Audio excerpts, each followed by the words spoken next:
okay? Remember, I don't know if this was in the workshop or in the first class, I gave you that image of the whip. Okay, so it's like Indiana Jones and his whip, right? Like, that by the time the whip is cracking, the reason it makes that snap is because the very tip of the whip is like totally bent. Yeah, so the whole thing is going kind of like pop at the end. We want to create that kind of motion with our arms as much as possible. Now, we have bones, so there are limitations on exactly how much we can bend and get that kind of relaxedness. But if we can get to this position here, that'll certainly help, okay?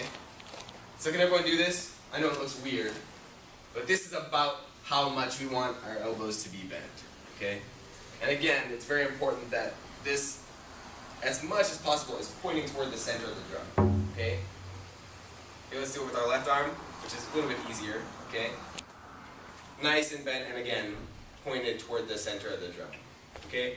And it's basically from here that you will actually, the movement of your forearm toward the center of the drum, and then you get that snap at the end, okay? So that is the key to getting that really strong sound. That make sense?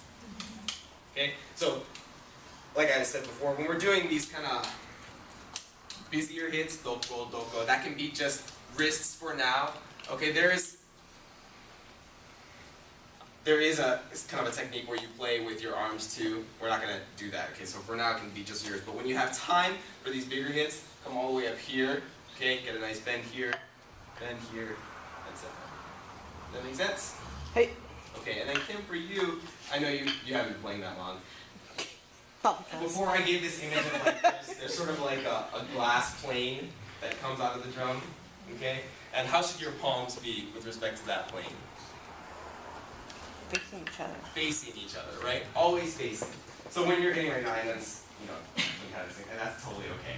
But try to keep that image. It's like you're wiping a pane of glass. Yeah? Okay. Okay, good. Let's do it one more time with each group. So